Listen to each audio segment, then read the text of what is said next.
The crisp autumn wind carried the sound of tearful pleas as Amelia Harris stood on the porch of the home she had shared with her husband for the past 5 years, watching him load the last of her belongings onto a wagon. Denver, Colorado Territory, 1875, was unforgiving to women like her women who couldn't give their husbands the children they so desperately wanted. "Edwin, please," Amelia begged, her voice cracking as the man she had devoted her life to refused to meet her gaze. "We can try again." The doctor said there might still be a chance. Edwin Thornton, once so loving and tender, had grown cold over the years of failed attempts to start a family. His jaw remained set as he secured the final trunk. 5 years, Amelia, 5 years of disappointment. "My parents need grandchildren to carry on the Thornton name. I need sons to work this land." He finally looked at her, his eyes devoid of the warmth they once held. "The divorce papers are final. Margaret will make a good wife. She's young and comes from fertile stock." The words cut deeper than any knife could. Amelia clutched her shawl tighter around her shoulders, fighting back tears.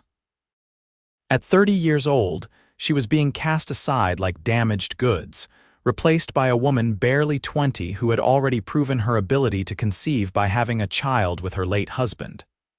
"Where am I supposed to go?" Amelia whispered, though she already knew the answer. "Your cousin in Willow Creek offered you a place. It's a 3-day journey west. Jenkins here will see you safely there." Edwin nodded toward the hired man sitting atop the wagon, an older fellow who looked uncomfortable witnessing such a private moment of heartbreak. Amelia climbed into the wagon without another word. Her dignity was all she had left, and she wouldn't give Edwin the satisfaction of seeing her completely break. As the wagon pulled away from the only real home she had known since leaving her parents' house in Boston, she didn't look back. The life she had built was over. The journey to Willow Creek was long and uncomfortable. Jenkins was a man of few words, which suited Amelia fine. She had nothing to say, her mind occupied with replaying every moment of her marriage, wondering where it had all gone wrong.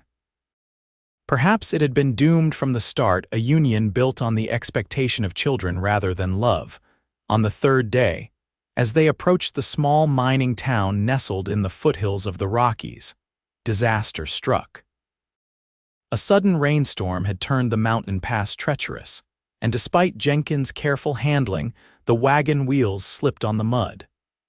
Amelia barely had time to scream before they were sliding off the narrow road, the wagon tipping and crashing down a short embankment. She awoke to pain and confusion. Jenkins lay a few feet away, his neck bent at an unnatural angle. Amelia called to him, then crawled over to check, but the man was gone. Panic set in as she realized she was alone, injured, and lost in unfamiliar territory with night falling. Her dress was torn and muddy, her right ankle throbbing with pain when she tried to stand. Most of her belongings were scattered down the hillside, many damaged beyond repair by the rain and the fall. Fighting tears, Amelia managed to gather what she could: a small bag of personal items, a blanket, and her reticule containing what little money she had. The rain had stopped, but darkness was coming fast. Limping along the trail, Amelia knew she needed to find shelter or help before nightfall. The howl of a wolf in the distance only hastened her steps, despite the pain shooting up her leg. After what seemed like hours, she spotted a light in the distance. Hope surged through her as she hobbled toward it, eventually making out the shape of a modest ranch house. Smoke curled from the chimney, promising warmth and possibly human kindness. Summoning her remaining strength, Amelia approached the door and knocked.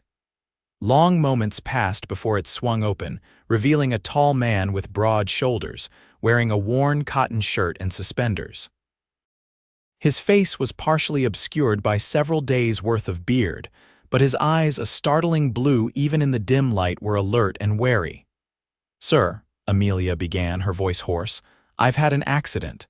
My wagon overturned on the pass and the driver, he didn't survive. I'm seeking assistance if you could be so kind." The man's expression softened slightly as he took in her bedraggled appearance. "You're hurt," he observed, glancing at how she favored her right leg. "It's just my ankle. I believe it's only a sprain." He hesitated just a moment longer before stepping back. "Come in, madam. Can't leave you out here with night coming on." Relief washed over her as she stepped into the warmth of the house. The interior was simple but clean, a main room with a stone fireplace, rough-hewn furniture, and a table set with dishes for three. "Pa, who is it?" a young voice called from another room. "We've got a visitor, Adam. Someone who needs help," the man replied, then turned back to Amelia. "Patrick Vance," he introduced himself with a nod. "My boys and I don't get many visitors out this way." "Amelia Harris," she replied, trying to maintain some semblance of propriety despite her disheveled state. "I apologize for the intrusion." Before Patrick could respond, two boys appeared in the doorway leading to what appeared to be a kitchen area. The older one looked to be about 10, the younger perhaps 7. Both had their father's blue eyes and dark hair. "Boys, this is Mrs. Harris. She's had an accident and will be staying with us tonight," Patrick explained. "Adam, fetch some clean water and a cloth. Matthew, bring one of the kitchen chairs over so she can sit." The boys quickly did as they were told, though they kept stealing curious glances at Amelia. It had likely been some time since they'd seen a woman in their home. Patrick helped Amelia to the chair and gently examined her ankle.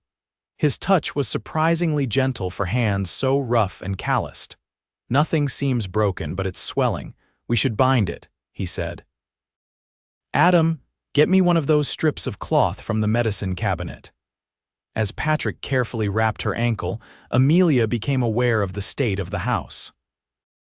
While clean, it showed signs of neglect that only a woman would notice: curtains hanging unevenly, mismatched dishes, a pile of mending in the corner. "Have you boys eaten yet?" Patrick asked his sons. Matthew shook his head. "We were waiting for you, Pa. The stew's still on the stove." "Good. Set another place. Mrs. Harris will join us." Despite her protests that she didn't want to impose, Amelia soon found herself seated at the table, a bowl of rabbit stew in front of her. It was simple fare but flavorful, and she realized she hadn't eaten properly since leaving Denver. During the meal, she learned that Patrick had been widowed 3 years prior when his wife Sarah died of fever. He ran a modest cattle ranch with the help of a couple of hired hands who lived in a bunkhouse nearby. The boys had been primarily raising themselves while their father worked, and it showed in their somewhat wild manners and the state of their clothing. "Willow Creek's about half a day's ride from here," Patrick said as they finished eating. "I can take you there tomorrow, once I've sorted out my morning chores." Amelia nodded gratefully. "My cousin Rose lives there. I'm meant to stay with her for a time." She didn't elaborate on why she was traveling alone or what circumstances had led her to this point. Patrick seemed to understand her reticence. "You can take my bed tonight. The boys and I will manage out here." "Oh, I couldn't possibly. It's no trouble, madam. You need rest after what you've been through." The earnest kindness in his eyes made her throat tighten. After months of Edwin's coldness, such simple decency felt almost overwhelming. That night, lying in Patrick's bed, surrounded by the unfamiliar scents of leather, soap, and pine, Amelia finally allowed herself to cry. Silent tears for the life she'd lost, the children she'd never have, and the uncertain future ahead of her. Eventually, exhaustion claimed her and she fell into a dreamless sleep.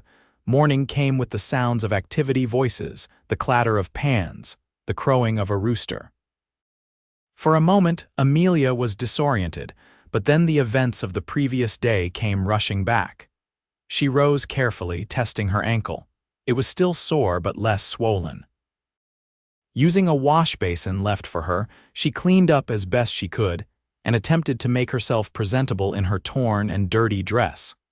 When she emerged from the bedroom, she found Patrick and the boys already up, the kitchen a disaster as they attempted to prepare breakfast. "Good morning, Mrs. Harris," Patrick greeted her. "Hope you slept well. We're just fixing some flapjacks." "Burning some flapjacks, you mean," Adam corrected, wrinkling his nose at the charred mess in the pan. Without thinking, Amelia stepped forward. "May I?" she asked, gesturing to the stove. Patrick handed over the spatula with obvious relief. Within minutes, Amelia had salvaged what she could of the batter and produced a stack of golden brown flapjacks that had the boys wide-eyed with appreciation. "These are real good, madam," Matthew said between enthusiastic bites, maple syrup dripping down his chin. "Thank you," Amelia smiled, feeling useful for the first time in months. "It's nice to cook for someone who enjoys it." After breakfast, Patrick announced he needed to check on a sick calf before they could leave for Willow Creek. "It won't take long. Boys, you do your chores and be respectful to Mrs. Harris while I'm gone." Once Patrick had left, Amelia found herself alone with the two children. They watched her with undisguised curiosity. "How come you're going to Willow Creek?" Adam finally asked. Amelia hesitated, unsure how much to share. "I'm starting over," she said finally. "Sometimes life takes unexpected turns. Like when our ma died," Matthew asked innocently. "I suppose so, yes," Amelia replied softly. "Pa says sometimes God has plans we don't understand," Adam said with the solemnity of a child repeating an adult's wisdom. "Your father sounds like a wise man." "He works real hard," Matthew offered. "But he ain't much good at cooking or sewing or reading stories." "Was your mother good at those things?" Amelia asked gently. Both boys nodded emphatically. "She made the best apple pie," Adam said, "and she could sew up a tear so fast you'd hardly know it was there." "And she knew all the best stories," Matthew added wistfully. "Pa tries, but he always forgets the good parts." Looking around the kitchen, Amelia made a decision. "While we wait for your father, would you like me to help you with your chores? And perhaps I could mend some of those clothes I saw needing repair." The boys exchanged glances, then nodded eagerly. For the next hour, Amelia worked alongside them, showing them easier ways to sweep and wash dishes.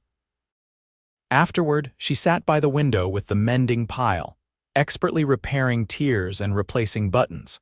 When Patrick returned, he found his sons sitting at Amelia's feet as she read to them from one of the few books in the house, a collection of folk tales that had belonged to their mother.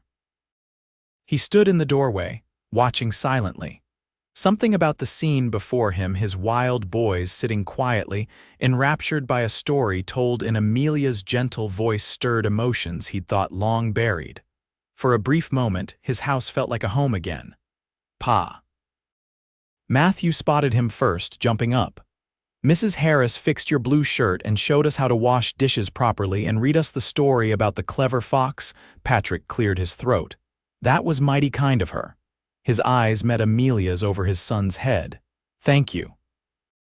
"It was my pleasure," she replied, feeling a flush rise to her cheeks under his steady gaze. After a simple lunch, Patrick hitched up his wagon for the journey to Willow Creek. The boys begged to come along, and he relented, seeing how they'd taken to their visitor. The ride was pleasant, with Adam and Matthew keeping up a steady stream of chatter, pointing out landmarks and telling Amelia about their life on the ranch. Patrick mostly listened, occasionally adding details or gently correcting exaggerations. As they approached Willow Creek, Amelia felt a growing sense of dread. Her cousin Rose was kind enough, but they had never been close. The arrangement was born of necessity, not affection, and Amelia knew she would be viewed as a burden. "Which house belongs to your cousin?" Patrick asked as they entered the small town. "It's on Oak Street near the Mercantile," Amelia replied, remembering the address from Edwin's arrangements. They found the neat white house easily enough. Patrick helped Amelia down from the wagon, supporting her as she limped to the door. The boys waited in the wagon, suddenly shy in town.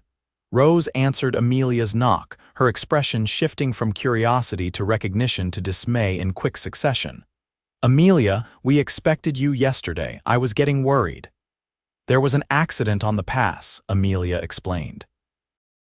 "Mr. Vance and his sons were kind enough to help me." Rose barely acknowledged Patrick with a nod before continuing.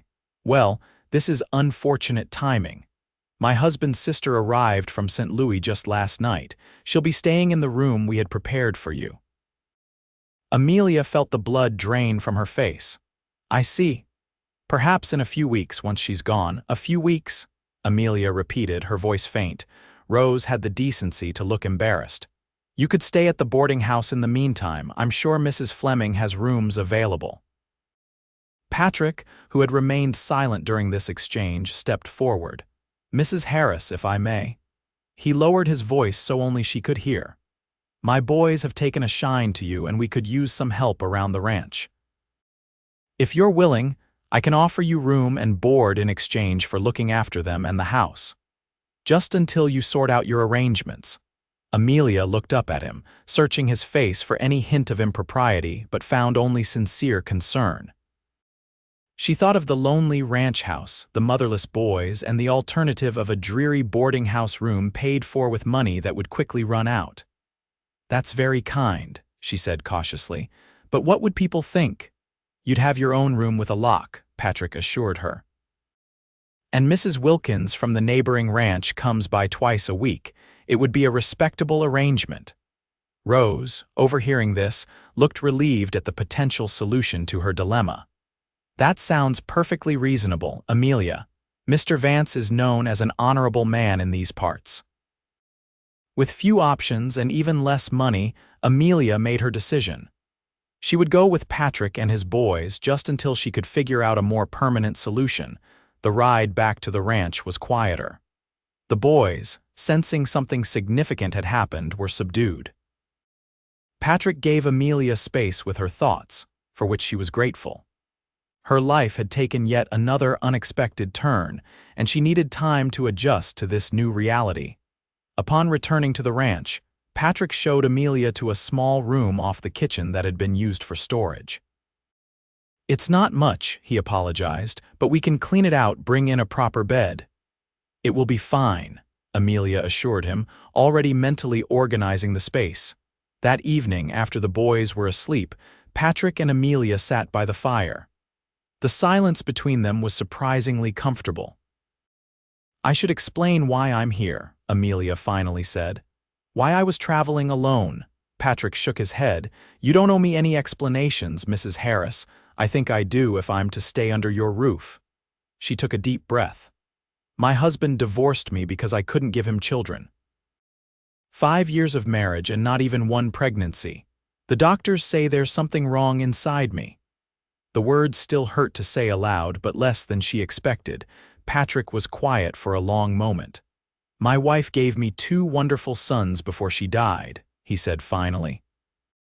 But her worth wasn't in her ability to bear children. It was in her kindness, her strength, her heart. Your husband was a fool, Mrs. Harris. Tears pricked at Amelia's eyes at his simple declaration.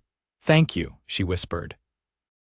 The days turned into weeks, and Amelia found herself settling into life at the Vance Ranch. She transformed the storage room into a cozy bedroom, cleaned the house from top to bottom, and established routines for meals and chores. The boys thrived under her attention, their wild edges softening as they learned manners and responsibility. Patrick noticed the changes in his sons and his home with quiet appreciation. He began spending more evenings by the fire instead of in the bunkhouse with his ranch hands. Sometimes he and Amelia would talk long after the boys were asleep, sharing stories of their pasts, their dreams, their disappointments. Other times they would sit in companionable silence, each finding comfort in the other's presence. Amelia learned that Patrick had come west from Pennsylvania after the war, looking for a fresh start. He'd met Sarah in Denver, married her within months, and brought her to the land he'd purchased sight unseen. They'd built the ranch together, weathering harsh winters, drought, and the isolation of frontier life. When Sarah died, something in Patrick had shut down. He focused on work and basic survival, letting everything else slide. The boys deserve better, he admitted one evening. I just haven't known how to give it to them. You've kept them safe and loved, Amelia countered. That's no small thing. As October gave way to November, Amelia realized she had stopped thinking of her stay as temporary. The ranch had become home, the boys like nephews or even sons to her. And Patrick had become something she dared not name, even to herself. The first snow came early that year, blanketing the ranch in white. The boys were ecstatic, rushing outside to play while Amelia watched from the porch, wrapped in a shawl Sarah had knitted years ago. Patrick found her there, her cheeks pink from the cold. "Beautiful, isn't it?" he said, coming to stand beside her. "It is," she agreed, watching Adam and Matthew throw snowballs at each other. "They're wonderful boys, Patrick. They adore you," he said simply. Amelia smiled, her heart full. "The feeling is mutual." Patrick turned to face her, his expression serious. "Amelia, I know you came here because you had nowhere else to go, but I want you to know that you have a place here for as long as you want it." She met his gaze, seeing something in his blue eyes that made her pulse quicken. "Thank you. That means more than I can say." That night, after the boys were in bed, a blizzard hit. The wind howled around the house, finding every crack and crevice. Despite the roaring fire, the main room grew cold. Amelia shivered as she darned socks by lamplight. "You should get some rest," Patrick said, looking up from the ledger where he was calculating winter supplies. "I'm almost finished," Amelia replied, though her fingers were stiff with cold. Patrick closed his book and moved to sit beside her on the sofa. "May I?" he asked, reaching for her hands. Amelia nodded, her heart racing as he took her cold fingers between his warm palms. "You've brought life back to this house," he said quietly, his thumbs gently rubbing warmth into her skin. "The boys are happier than they've been since Sarah died, and he paused, seeming to search for words. "And you," Amelia prompted when he didn't continue. "I never expected to feel this way again," Patrick admitted, his voice low, "to look forward to coming home at the end of the day. To want to share my thoughts, my life with someone." Amelia felt tears gathering in her eyes. "Patrick, I know it's too soon," he said quickly. "And you've been through so much. I don't want to pressure you. I just wanted you to know that you're not just the boys' caretaker to me. You're so much more." Unable to find words, Amelia did something she'd thought about for weeks. She leaned forward and pressed her lips to his. The kiss was gentle, tentative, a question rather than a demand. Patrick answered by pulling her closer, one hand moving to cup her cheek as he deepened the kiss. When they finally parted, both were breathing heavily, faces flushed with more than just the heat from the fire. "I should go to bed," Amelia whispered, though she made no move to leave his embrace.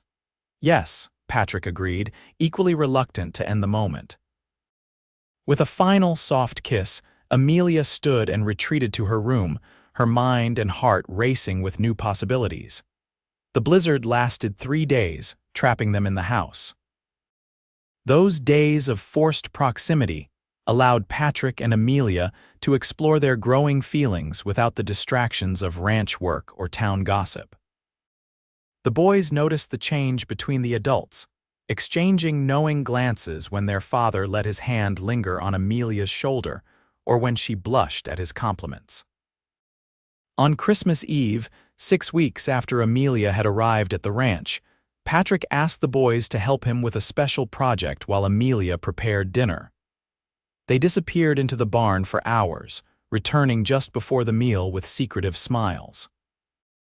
After a festive dinner of roast chicken, potatoes, and Amelia's apple pie, Patrick cleared his throat. "Boys, why don't you bring in our gift for Mrs. Harris?" Adam and Matthew rushed outside, returning moments later carrying a beautifully crafted rocking chair. The wood gleamed with polish, and a cushion covered in fabric matching the parlor curtains adorned the seat. "We made it together," Matthew announced proudly.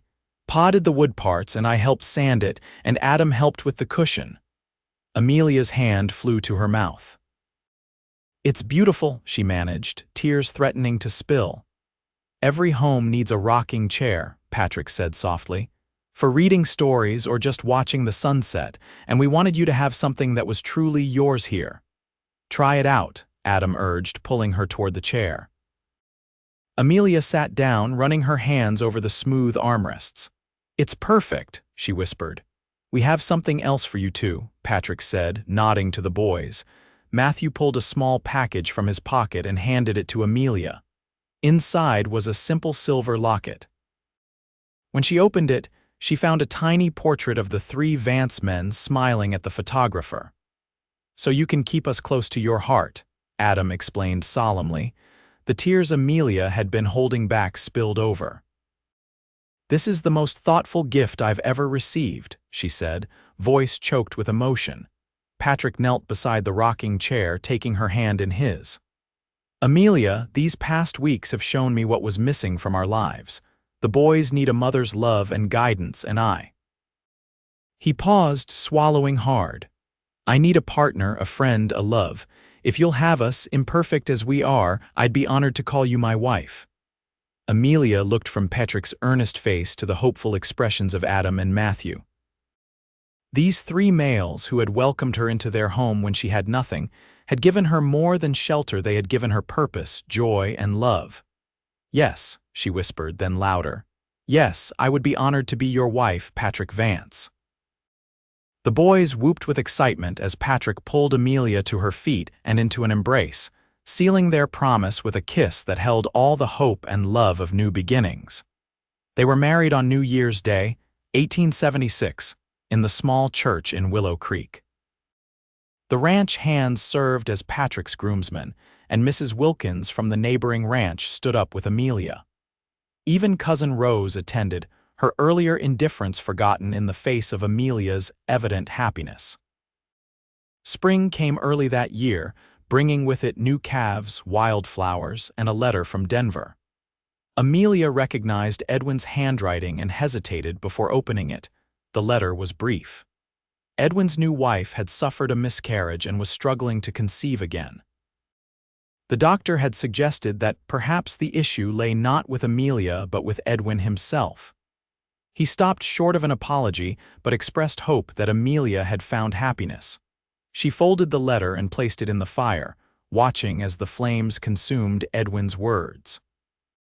There was no satisfaction in his suffering, only a sense of closure. Her life was here now, with a man who valued her for herself, not for her ability to bear children. Summer brought its own miracles. Adam, once so wild and undisciplined, began to show a talent for training horses. Matthew revealed an aptitude for numbers that suggested he might one day take over the business side of the ranch. And Amelia, to her astonishment and joy, discovered she was expecting a child. The news was met with celebration from Patrick and cautious excitement from Amelia. After so many years of disappointment, she dared not hope too much. But as her body changed and the baby's movements became more pronounced, she allowed herself to believe in this new miracle. The pregnancy was difficult. At 31, Amelia was considered old for a first child, and her slight frame struggled with the demands of carrying a baby. Patrick insisted she rest more and hired a local girl to help with household chores. October found Amelia sitting in her rocking chair on the porch, watching Adam and Matthew play with the dogs in the yard. Her hand rested on her swollen belly, feeling the strong kicks of the child within. "Is the baby hurting you, Ma?" Matthew asked, noticing her wince at a particularly vigorous movement. Amelia froze, her eyes widening at the word. It was the first time either boy had called her Ma instead of Mrs. Harris or Amelia. "No, sweetheart," she managed after a moment, reaching out to smooth his hair. "The baby is just letting me know he's there." Matthew nodded, satisfied, and ran off to rejoin his brother. Amelia sat stunned, tears filling her eyes. In that simple word, Ma, she had received the most precious gift imaginable. That evening, she told Patrick about the moment. "It feels presumptuous somehow to take Sarah's place in their hearts," she confessed. Patrick took her hands in his. "You aren't replacing Sarah," he assured her. "You're creating your own place. The boys have enough love for the mother they lost and the mother who found them." November brought an early winter, and with it, Amelia's labor. The midwife was fetched, and Patrick paced outside the bedroom door as Amelia's cries echoed through the house.